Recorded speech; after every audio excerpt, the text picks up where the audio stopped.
Magluto tayo ng ulam natin guys. Magluto tayo ng beef soup.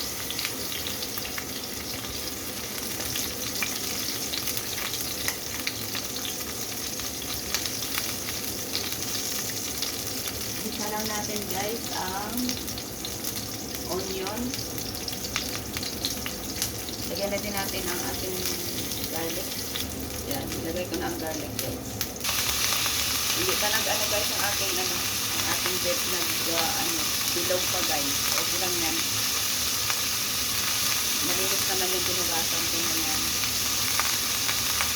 Ilagyan ko na siya ng tubig guys. Palambutin natin guys ang ating beef. Tapos maglagay ako guys ng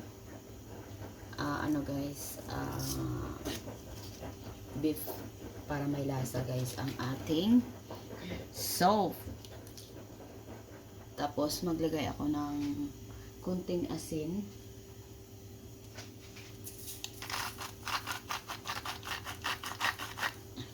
Mamaya ko na siya itimplahan na guys para malaman natin kung ano ang kulang mamaya.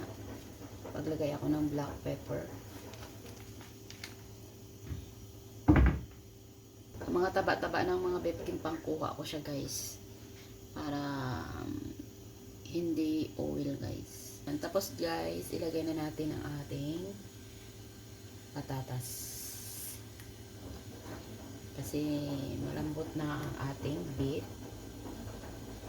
Lagay na natin ang patatas ba. Tapos ilagay ko na din ang aking cauliflower. Na-try nyo na bayagan guys sa inyong beef nalagyan ng cauliflower. Ang sarap yan guys.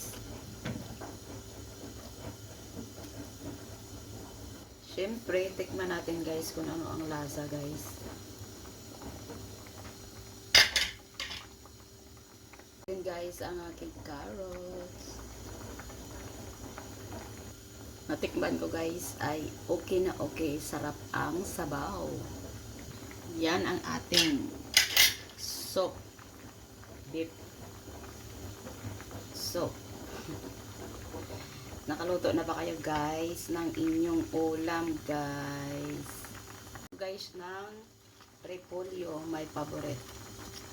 Hindi yan mawawala ang repolyo guys. Kasi may naiwan ako na repolyo na konti. Ilagay ko na lang guys para hindi sayang ba? Diba? Tapos ilagay na natin ang ating dahon ng sibuyas. Yan po ay luto na po yan guys. Yan na guys, kain po tayo guys.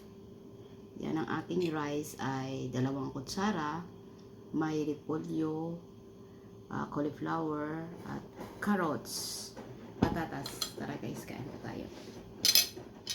Thank you Lord. Ang sarap ng aking ulam guys.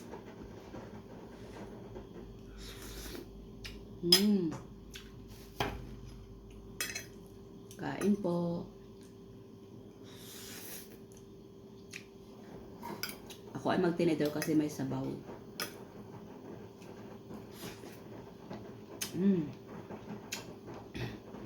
Thank you Lord. Ala.